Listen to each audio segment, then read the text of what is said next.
Hey guys, good morning to all of you and welcome back to our YouTube channel English सीखे। So guys, आज का video बहुत ही ज़्यादा important होने वाला है क्योंकि इसमें जो भी सेंटेंसेस है वो हमारे डेली यूज पे बेस्ड है। साथ ही साथ इसमें जो भी वर्ड मीनिंग्स का यूज हुआ उसे मैं बताते हुए चलूँगी, एग्जाम्पल के साथ डील करूँगी और साथ ही साथ जो भी टेंस का यूज हुआ है उसे भी मैं स्ट्रक्चर के साथ बताते हुए चलूँगी ताकि इससे आपका जो इंग्लिश है वो और भी जल्दी इम्प्रूव हो सके। ठीक है, तो वीडियो को लास्ट तक देखें और कंसंट्रेट करके देखें। तो आज का वीडियो का पहला जो सेंटेंस है वो है, ये बोल रही है, ट्रेन को रोको मैं नीचे ही छूट गई हूँ।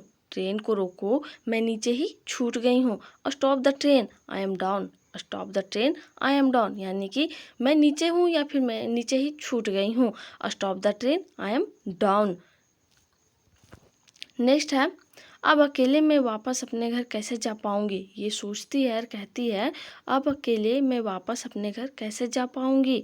Now how will I be able to go back to my home. ठीक है, यहाँ पे हो पाऊंगी या जा पाऊंगी तो यहाँ पे यूज होता है फ्यूचर कंटिन्यूअस टेंस का, वहाँ पे बी का यूज करते हैं। ठीक है, शैल बी या विल बी। तो यहाँ पे वही बोल रही है, now how will I be able to go back to my home alone.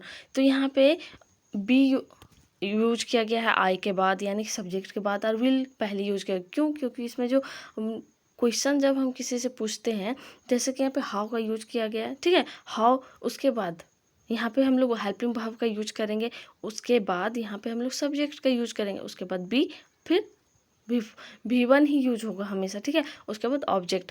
ना how will I be able to go back to my home alone. तो आप लोग बहुत कुछ सोच रहे होंगे कि इस मूवी में जो ये मुन्नी हरसाली मल्होत्रा यानी कि मुन्नी का रोल करती है वो तो कुछ बोलती ही नहीं है। ठीक है, मतलब यहाँ पे बोलती नहीं है, लेकिन यहाँ पे ये मैटर नहीं करता कौन बोला कौन नहीं बोला। यहाँ पे हम लोग इस वीडियो के थ्रू हम लोग अपने इंग्लिश को इम्प्रूव करना चाहते हैं, अपने इंग्लिश को प्रैक्टिस करते हैं। तो कौन बोल रहा है कौन नहीं बोल रहा है, इससे फोकस करने से ज़्यादा बेटर है कि आप इस पर फोकस कीजिए कि सेंटेंसेस क्या है और आप क्या सीख रहे हैं, यानी कि आप कितना ज़्यादा प्रैक्टिस कर रहे हैं। तो नेक्स्ट जो सेंटेंस है वो है, इसका दोस्त है जो सलमान खान का दोस्त रहता है यहाँ पे, तो ये बोलता है, मुझे लगता है यह बच्ची और खाना खाना चाहती है। होटल में जाते हैं तो बोलते हैं, मुझे लगता है यह बच्ची और खाना खाना चाहती है। ठीक है, तो आई थिंक, मुझे लगता है या फिर मैं सोचता हूँ, I think this girl wants to eat more food. This girl wants to eat more food. यहाँ पे प्रेजेंट इंडेफिनिट टेंस का यूज किया गया। इसका बनाने का स्ट्रक्चर तो आपको पता ही होगा, सब्जेक्ट प्लस V1 या V5 प्लस ऑब्जेक्ट। ठीक है, लेकिन यहाँ पे गर्ल है, क्या है, V1 है, वर्ब 5 का यूज होगा क्योंकि सिंगुलर है, ये लड़की। ठीक है, इस किसी एक लड़के, स्पेशल लड़की के लिए बोला जा रहा है। अगर दीज गर्ल्स रहता तो यहाँ पे प्लूरल नाउन हम लोग मानते, प्लूरल सब्जेक्ट मानते, लेकिन यहाँ पे सिंगुलर है। ठीक है, एक लड़की के लिए। तो यहाँ पे चाहना, चाहने के लिए वांट का यूज करते हैं। ठीक है, तो वांट का हम लोग वर्ब 5 बनाएंगे, वांट्स बनेगा, उसके बाद टू और उसके बाद इट। ठीक है, I think this girl wants to eat more food. Next जो सेंटेंस है ये बोलती है, हाँ मुझे और 2 रोटी खाना है। ठीक, हाँ मुझे और 2 रोटी खाना है। Yes I want to eat 2 more rotis. Yes I want to eat 2 more rotis या चपातीस बोल सकते हैं। ठीक है, तो यहाँ पे एक सेंटेंस है ये, हाँ मुझे और 2 रोटी खाना है। तो यहाँ पे 2 मीनिंग में निकलता है, हाँ मैं 2 रोटी और खाना चाहती हूँ, या फिर कभी ये हम लोग सिंपली बोलते हैं जो हमारा मन कहता है, जो हम चाहते हैं। लेकिन कभी कभी ऐसा कंडीशन आता है, मान लीजिए कि आपको प्रोजेक्ट बनाना है। ठीक है, अब मंडे को जमा करना है, तो आप बोलते हैं ना, हाँ मुझे 2 क्वेश्चन और कंप्लीट करना है। तो वहाँ पे आप लोग कंपलसरी होता है, मजबूरी होता है, तो वहाँ पे हम लोग हैव टू का यूज करेंगे, ना कि वांट टू का। Yes I have to complete 2 more questions. ठीक है, लेकिन यहाँ पे क्या होगा, अगर आप किसी क्वेश्चंस का प्रैक्टिस कर रहे हैं, क्वेश्चन बैंक्स बना रहे हैं मान लेते हैं, तो वहाँ पे आप लोग को हज़ारों को हज़ार संख्या में क्वेश्चंस मिलता है। तो आप मान लीजिए 500 क्वेश्चन सॉल्व करते, तो आप बोलिएगा हाँ मुझे 100 क्वेश्चन और सॉल्व करना चाहते हैं हम। ठीक है, तो ऐसा बोल सकते हैं, वहाँ पे वांट टू का यूज करेंगे। तो यहाँ पे बोला जा रहा है, yes I want to eat 2 more rotis. Next जो सेंटेंस है वो है, सलमान खान बोलते हैं मुन्नी से, मुन्नी तुम चिंता मत करो, मैं तुम्हें सही सलामत तुम्हारे घर पहुंचा दूंगा। मुन्नी तुम चिंता मत करो, मैं तुम्हें सही सलामत तुम्हारे घर पहुंचा दूंगा। तो यहाँ पे जो सेंटेंस है वो 2 तरह का है। पहला जो है मुन्नी तुम चिंता मत करो, तो ये सिंपल टेंस में जाएगा, ठीक है। और दूसरा है मैं तुम्हें सही सलामत तुम्हारे घर पहुंचा दूंगा, तो ये फ्यूचर टेंस में जाएगा, यानी कि फ्यूचर इंडेफिनिट टेंस में जाएगा, ठीक है। तो पहला जो सेंटेंस हुआ don't worry Munni, don't worry Munni, I will deliver you safely to your home, I will deliver you to safely to your home, I will deliver you safely to your home. यहाँ पे सिंपल पर future indefinite tense का use हुआ है, जिसका बनाने का structure होता है सब्जेक्ट प्लस सैलिएबल प्लस वर्ब प्लस ऑब्जेक्ट, ठीक है। अब फ्यूचर इंडेफिनिट टेंस का जब भी बनाते हैं आप सेंटेंसेस, तो वहाँ पे हमेशा हम लोग V1 का ही यूज करते हैं, चाहे सिंगुलर नाउन हो यानी कि सिंगुलर सब्जेक्ट हो प्लूरल हो कोई मैटर नहीं करता, वहाँ पे हम लोग हमेशा V1 का ही यूज करते हैं। जैसा कि बोला जा रहा है don't worry Munni, I will deliver you safely to your home, ठीक है। नेक्स्ट जो सेंटेंस है पवन मुझे तुम पर पूरा भरोसा है कि तुम मुन्नी को उसके घर तक पहुंचा दोगे, यानी कि बोलती है करीना कपूर, पवन नाम रहता है, आपको पता ही होगा, इसमें ये मूवी देखे होंगे सलमान खान का पवन नाम रहता है, तो उन्हीं को ये बोलती है पवन मुझे तुम पर पूरा भरोसा है कि तुम मुन्नी को उसके घर तक जरूर पहुंचा दोगे। Pawan I have full faith in you, I have full faith in you, यानी कि मुझे तुम पर पूरा भरोसा है, मैं तुम पे पूरा भरोसा करती हूँ, ठीक है। In that Pawan I have full faith in you that you will definitely take Munni to her house होगा, गाइज यहाँ पे हिज नहीं हर होगा, ठीक है, मिस्टेक है, यहाँ पे हिज हाउस नहीं होगा, क्यों, क्योंकि यहाँ पे हम लोग किसी गर्ल का बात कर रहे हैं ना, तो यहाँ पे हर होगा, ठीक है। Pawan I know, Pawan I have full faith in you that you will definitely take Munni to her house, ठीक है, यहाँ पे हर होगा। नेक्स्ट जो सेंटेंस वो है मैं बहुत खुश हूँ क्योंकि अब मैं अपने घर पहुँच जाऊँगी। मुन्नी बोलती है हंसते हंसते खुशी के साथ कि मैं बहुत खुश हूँ, आई am very happy, I am very happy, ठीक है, क्योंकि अब मैं अपने घर पहुँच जाऊँगी, बिकॉज ना I will reach my home. यहाँ पे फिर से फ्यूचर इंडेफिनिट टेंस का यूज हुआ।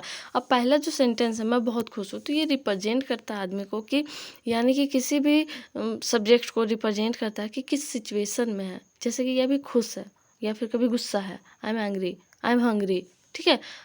तो यहाँ पे या फिर किसी का प्रोफेशन भी अगर कहते हैं I am a doctor, I am a teacher, तो यहाँ पे ईजेमार का यूज करते हैं प्रेजेंट टाइम के लिए। लेकिन यहाँ पे अगर एक और रहता है कि अगर पास्ट टाइम के लिए यूज करते हैं मैं खुश थी, आई वॉज हैप्पी, ठीक है, तो यहाँ पे वाज या वर का यूज करेंगे अकॉर्डिंग टू सब्जेक्ट। लेकिन अगर आप फ्यूचर टेंस में यूज करते हैं तो वहाँ पे बी का यूज करना का, और शैल या विल का यूज कीजिएगा, साथ में बी का यूज किया जाता है, जैसे कि मैं खुश रहूँगी, आई विल बी हैप्पी। तो यहाँ पे प्रेजेंट टाइम के लिए रिप्रेजेंट करते हैं, तो वहाँ पे हम लोग ईजेमार का यूज करते हैं, ठीक है। मैं बहुत खुश हूँ क्योंकि अब मैं अपने घर पहुँच जाऊँगी, I am very happy because ना I will reach my home, ठीक है। रीच का मतलब तो आपको पता ही होगा, ये कॉमन, ये बहुत ही मतलब वर्ड मीनिंग से जो कॉमन है तो हमें पता ही होना चाहिए, ठीक है। अराइव, रीच, ये सब सेम टाइप से होते हैं। बोलते हैं सलमान खान मुन्नी खिड़की से बाहर देखो ना कितना सुंदर नज़ारा है, मुन्नी खिड़की से बाहर देखो ना कितना सुंदर नज़ारा है। Look at the window Munni, look at the window Munni, what a beautiful sight it is. Look out the window Munni, what a beautiful sight it is, ठीक है। साइट यहाँ पे SIGHT मतलब दृश्य, ठीक है, नज़ारा यूज करते हैं, ठीक।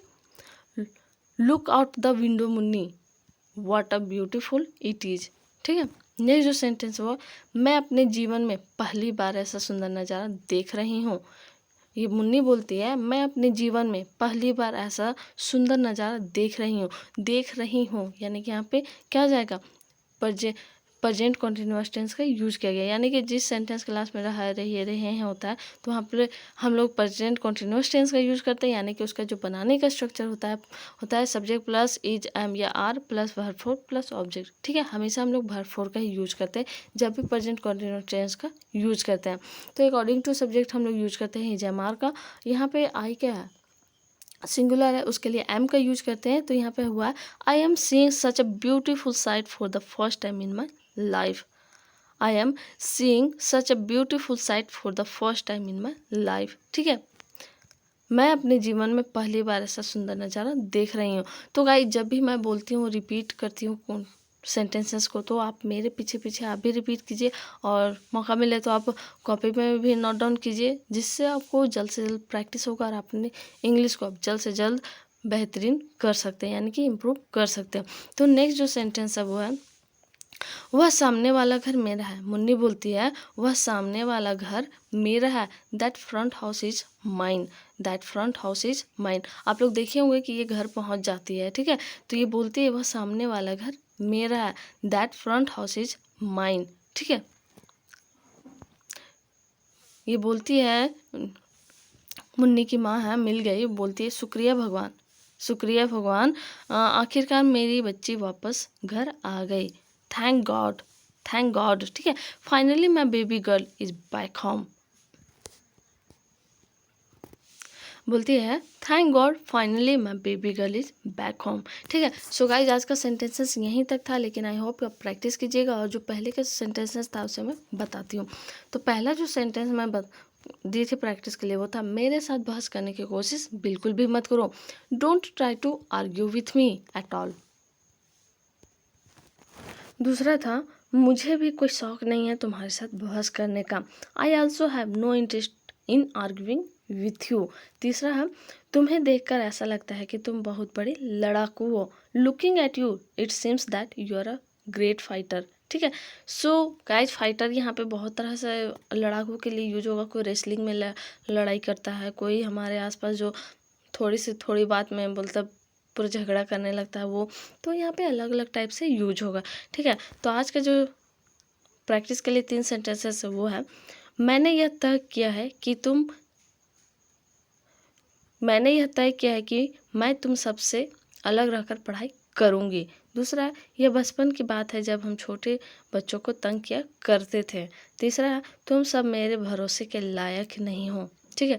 तो गाइज आई होप ये वीडियो से आप कुछ नया जाने हो, कुछ नया सीखो हो। So thanks for watching my video, and अच्छा लगा तो लाइक करें, शेयर करें, और अगर आप मेरे यूट्यूब चैनल को अभी तक सब्सक्राइब नहीं किए तो प्लीज़ सब्सक्राइब करें and support me, and comment करना बिल्कुल भी ना भूलें। थैंक्स अगेन फ्रॉम इंग्लिश सीखे। Thank you.